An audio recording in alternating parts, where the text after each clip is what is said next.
हाँ साथियों, नमस्कार आप सभी को। जैसा कि आप लोगों को पता है कि राजस्थान में थर्ड ईयर का एग्ज़ाम अपन हो सेकेंड ईयर का एग्ज़ाम जो है अभी अपन चल रहा है। तो उसमें प्रथम सब्जेक्ट होता है MSN 1 medical surgical nursing 1 second year में। तो कौन सा क्वेश्चन पूछा गया है, टोटल ऑब्जेक्टिव्स देखेंगे, सब्जेक्टिव्स देखेंगे। जिनका भी एग्ज़ाम होने वाला है आगे उनके लिए एक प्रैक्टिस वाला क्वेश्चन है जो अभी सेकेंड ईयर में है। आप लोग देख लीजिए कि कैसे क्वेश्चन पूछा जाता है और प्रैक्टिस भी हो जाएगा, समझ गए। ऑब्जेक्टिव्स भी है, उसका भी प्रैक्टिस हो जाएगा।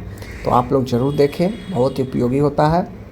भले ही ये क्वेश्चन राजस्थान का है, लेकिन ऐसी बात नहीं है कि ये दूसरे स्टेट में नहीं पूछा जाएगा या दूसरे स्टेट में अलग होगा, नहीं।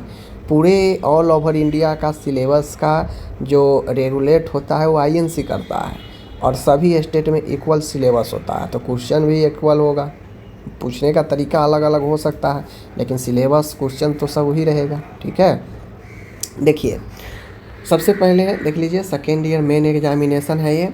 चलिए देखते हैं क्वेश्चन को। क्वेश्चन क्या पूछा गया है, 3 यहाँ पे MCQ पूछा गया है। कैसे, देखिए, निम्न में से कौन सा पैंक्रिएटिक हार्मोन नहीं है, यानी कौन सा इनमें से पैंक्रिएटिक हार्मोन नहीं है। तो आपको पता है ग्लूकागोन पैंक्रिएटिक हार्मोन है, इंसुलिन भी पैंक्रिएटिक है, सोमैटोस्टेटिन भी पैंक्रिएटिक है, ठीक है। लेकिन ये जो एल्डोस्टेरोन है या एक कॉर्टिकोस्टेरॉइड है और ये एड्रिनल ग्लैंड से सीक्रेट होता है, समझ गए।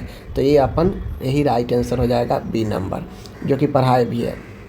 निम्न में से कौन सी दवाई वमन को प्रेरित करता है। वमन मतलब वोमिटिंग को प्रेरित करता है, इंड्यूस्ड करता है। तो वोमिटिंग को प्रेरित करने वाली दवा को इमेटिक्स बोलते हैं, ठीक है।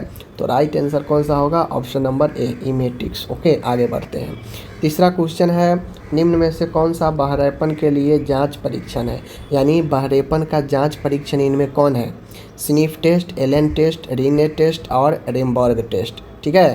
तो जो देखिए, जो स्निफ टेस्ट है, ये स्निफ टेस्ट जो आप देख रहे हैं, ये जो स्निफ टेस्ट है ये आपके डायफ्राम मसल्स कितना ज़्यादा अच्छे से काम कर रहा है, डायफ्राम मसल्स के टेस्ट है, समझ गए। इन चीज़ों को ध्यान में रखिएगा। रीने टेस्ट ये आपका जो है स्क्रीनिंग टेस्ट है हियरिंग लॉस का, ठीक है ना। ऑप्शन नंबर C इसका राइट होगा। अब आगे है यहाँ पे ट्रू फॉल्स है, देख लीजिए। बिडाल टेस्ट टाइफाइड के निदान में किया जाता है, टाइफाइड में, ठीक है। उसके बाद है low level of blood is known as hypokalaemia, यानी किसका लेवल ब्लड में कम होगा जिसे हाइपोकैलमिया जानते हैं। तो हम लोग जानते हैं कैलमिया मतलब पोटेशियम, पोटेशियम का लेवल कम होगा ब्लड में तो हाइपोकैलमिया जानते हैं, ठीक है। कहता है मेरु रज्जु का पर्दा डैश कहलाता है, इन्फ्लामेशन ऑफ स्पाइनल कॉर्ड। तो स्पाइनल कॉर्ड के इन्फ्लामेशन को माइलाइटिस बोलते हैं, क्या बोलते हैं, माइलाइटिस बोलते हैं, ठीक है, याद रखिएगा, माइलाइटिस बोलते हैं, ठीक है। आगे है संपर्क त्वचा contact dermatitis is dash hyper sensitivity reaction. तो कॉन्टैक्ट डर्मेटाइटिस जो है यह चौथे प्रकार का आपका फोर्थ हाइपर सेंसिटिविटी रिएक्शन है। ये थोड़ा सा जल्दी जो है असर दिखता है। जो हाइपर सेंसिटिविटी 1 होता है वो क्विक रिस्पॉन्स करता है, लेकिन ये जो फोर्थ वाला है कॉन्टैक्ट डर्मेटाइटिस यह धीरे धीरे जो है दिखता है, धीरे धीरे स्किन पर खुजलाहट चकाता धीरे धीरे असर होता है, समझ गए। तो ये चीज़ें हैं। तीसरा है ट्रू फॉल्स है, देखिए कहता है diuretic drug should be given at bed time. क्या डायूरेटिक मेडिसिन को बेड टाइम देते हैं, सोते समय? तो गलत हो जाएगा। अगर सोते समय देंगे तो बार बार यूरिन का त्याग करना पड़ेगा, बार बार यूरिन त्यागने के लिए जाना पड़ेगा, तो नींद खराब होगा, बाधित होगा, तो पहला गलत होगा। कहता है pituitary gland is also known as master gland. तो बिल्कुल सही है, सब लोग जानते हैं, 10th से ही पढ़ते आ रहे हैं। कहता है paracentesis procedure is done by removal of fluid from pleural cavity. तो देखिए प्लूरल कैविटी से फ्लूइड जो निकालते हैं, रिमूव करते हैं, उसे हम लोग थोरासेंटेसिस बोलते हैं। क्या बोलते हैं, थोरासेंटेसिस बोलते हैं, ना कि पैरासिंथेसिस बोलते हैं। पैरासिंथेसिस कब बोलते हैं, जब एब्डोमिनल कैविटी से फ्लूइड को बाहर करते तब जाके पैरासिंथेसिस बोलते। तो ये अपन गलत हो जाएगा, ठीक है ना। एपिड्यूरल हेमेटोमा खोपड़ी और ड्यूरामेटर के बीच रक्तस्राव का कारण होता है। तो एपिड्यूरल हेमेटोमा बिलकुन स्कल और ड्यूरामेटर के बीच का ब्लीडिंग को बोलते हैं, ठीक है ना। तो ये अपन राइट होगा। ओके, चलिए ध्यान से देख लीजिए, आगे बढ़ते हैं। अब आगे है यहाँ पे मैचिंग दिया है, तो देख लीजिए मैचिंग, ठीक है। थोड़ा सा क्वेश्चन अच्छा नहीं है अपने पास, तो देख लीजिए, फिर भी मैं बोल देता हूँ। ए है एक्रोमेगली, एक्रोमेगली, एक्रोमेगली इसमें किससे रिलेटेड होगा? तो देखिए एक्रोमेगली जो होता है बेसिकली सोमैटोट्रोपिन से रिलेटेड होगा एक्रोमेगली। अब एक्रोमेगली होता क्या है? तो एक्रोमेगली में जो वृद्धि हार्मोन है वो बहुत ज़्यादा रिलीज होने लगता है। और ये रिलीज क्यों होने लगता है? तो जो आपका पिट्यूटरी ग्लैंड है उसमें ट्यूमर होने के कारण बहुत ज़्यादा ग्रोथ हार्मोन रिलीज होने लगता है। तो ग्रोथ हार्मोन को कम रिलीज करने के लिए सोमैटोट्रोपिन काफ़ी जो है ज़रूरी होता है, ठीक है। तो इससे ये हो जाएगा। प्लूरल कैविटी में हम लोग को पता है कि आपका लंग्स होता है प्लूरल कैविटी में, तो मैच कर देंगे। पेरिटोनियल कैविटी में आपका अमाशय होता है, तो अमाशय से मैच कर देंगे। और एक्लेसिया, एक्लेसिया जो होता है यह एक डिसऑर्डर है जिसमें जो भोजन है इसोफेगस से नहीं नीचे की तरफ जा पाता है, समझ गए ना।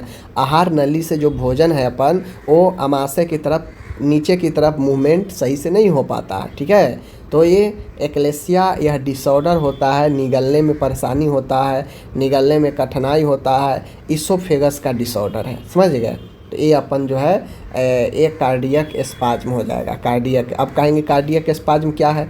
तो जो अमाशय के 3 भाग कार्डियक भाग है, तो ऊपर वाला जो कार्डियक भाग होता है अमाशय का, जो इसोफेगस का सबसे लोअर साइड में होता है, तो उसमें जो है ठीक ढंग से जो है आपका मूवमेंट के लिए जगह, उसमें कॉन्ट्रैक्शन ठीक से नहीं हो पाता है। कार्डियक स्पाज्म होता है एक्लेसिया में, जिससे भोजन अमाशय में नहीं जा पाता है।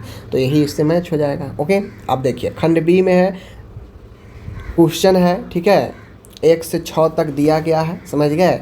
कोई 5 का ही जवाब देना है, 6 नंबर का क्वेश्चन है, ठीक है। देखिए पूछा है नर्सिंग प्रोसेस और स्टेप पूछा है। फर्स्ट ईयर में भी पढ़े, फंडामेंटल में नर्सिंग स्टेप 5 स्टेप होता है। ड्यूडेनल और गैस्ट्रिक अल्सर के बीच अंतर पूछा है। अब जो गैस्ट्रिक अल्सर मैं पढ़ा रखा हूँ, ठीक है, ड्यूडेनल पेप्टिक अल्सर पढ़ा दिया हूँ ना, उसी में दोनों आता है। Formulate A nursing care plan for patient with intestinal obstruction. वैसे मरीज जिसका इंटेस्टाइन ऑब्स्ट्रक्शन है उसके लिए नर्सिंग प्लान बनाना था, बिल्कुल पढ़ा दिए हैं, कंप्लीट क्वेश्चन ही पढ़ा दिए हैं।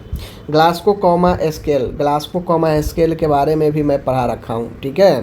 बेन स्ट्रोक CVA के बारे में पूछा है। सेरेब्रोवेस्कुलर एक्सीडेंट के बारे में पूछा है। एनेस्थेसिया के प्रकार के बारे में पूछा है। तो 6 मैंने पढ़ाया है, 5 का ही जवाब देना है। जो सबसे ज़्यादा आता था 5 बना देना था, ठीक है। अब यहाँ देखिए, अब यहाँ है खंड सी में 15-15 नंबर के 2 क्वेश्चन का जवाब देना है, लेकिन क्वेश्चन कितना है? 3 है, कोई 2 का ही जवाब देना है। तो देखिए मोतियाबिंद एकदम अच्छे से पढ़ाए हैं, अस्थमा एकदम अच्छे से पढ़ाए हैं, ठीक है। और यहाँ पे पैंक्राइटिस पूछा है, समझ गए। तो आपको इन 2 को ही बना देना था, बस हो गया काम ख़त्म। 15 नंबर दूना 30 नंबर आराम से मिल जाता। तो इस प्रकार से एक भी क्वेश्चन पूरे नर्सिंग के GNM के सिलेबस में, ANM के सिलेबस अब मैं शुरू करने वाला हूँ। मैं गारंटी देता हूँ कि जो मैं पढ़ा दिया हूँ उससे अलावा क्वेश्चन नहीं आ सकता है। अगर आप ईमानदारी से एकदम हर एक वीडियो को देखे हैं, रिवाइज किए हैं, तो नॉलेज तो होगा ही। और जब नॉलेज होगा तो एग्ज़ाम में तो क्वेश्चन छूटने का सवाल ही नहीं है।